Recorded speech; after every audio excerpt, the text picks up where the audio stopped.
to ever happen in history of any country. And who better person than Mr. Nandan Nilekani to talk about it. Mr. Nilekani, welcome to Governance Now interview. Thank you. You joined UID on 23rd July 2009. What had been progress so far on the project, sir? Well, I think we have been able to achieve a significant amount of progress. When I joined, I was really like the first person to join, and then within a week my colleague Mr. Ramsevak Sharma joined as the DG, and then others started joining us. And now we have a team of people headquartered in Delhi and with our technology group in Bangalore. We are opening 8 regional offices, of which about 5 have started functioning, of which a couple of them have DDGs also. We have a number of DDGs in our head office for various matters. We came out with a draft approach which was signed off by the Prime Minister's Council on August 12th. We appointed 2 committees that came out with the biometric standards and the data standards which are published on our website. We appointed Ernst & Young as a consultant. We floated a tender for a software which we should decide in the next few weeks. Right. We have started proof of concept in 3 states. That's right. We came out with a strategy for using UID for financial inclusion, which should get released in the public domain soon. Right. So large number of things have been happening in these 8 months. Okay, that's a great job within short span of time.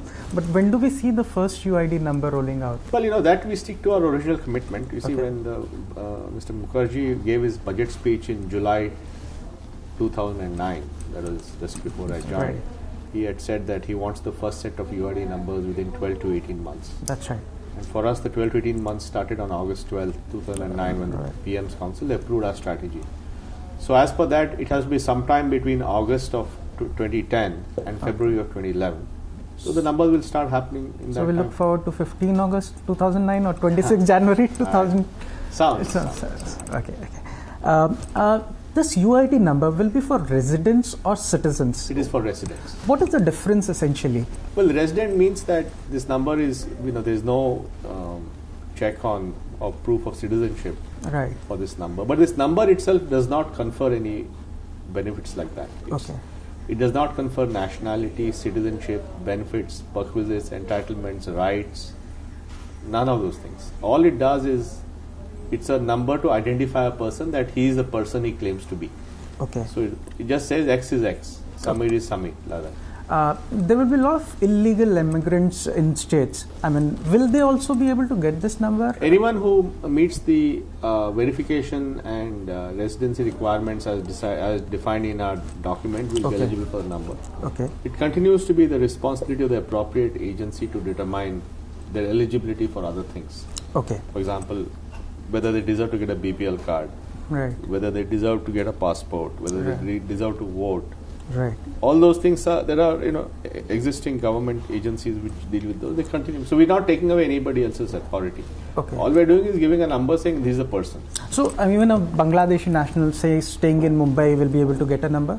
Any person who meets the verification and residency standards will get the number. And what all the fields will be there on this number? This number is actually the number itself. Okay. There is the name. How long will be that number? It's a 12-digit number. 12-digit number. Yeah. There is the name, there is the date of birth, there is the sex, there is the address, and father's name, mother's name. It's very simple. It's 4 or 5 fields. And are we going ahead for a legislation or an act also for UID? Yes, one of the parallel tracks we have is the drafting of the UIDA Act. Okay. So for which a separate team in our group is looking at drafting the bill and getting it ready to be taken up. But right now it's still a conceptual stage. What will be the highlights of such a... Basically it's which authorizes this body and it defines the sort of framework in which it will operate. Will it address the privacy concerns also?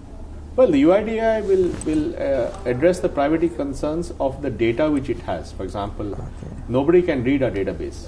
All you can use this database is for authentication. Right. You only use it to say yes or no. So if you come and give your name, your number and your fingerprint, we'll confirm within a few seconds that in fact the person standing there is the same person with that name in our database. Okay. So we are not sharing any data through our system. But the state will be able to look into the database? No. Not even the government authority, law enforcement agency? Under the appropriate law. Okay. But in absence of Privacy Act, maybe... No. In the interest of national security or a public order or whatever is the appropriate thing,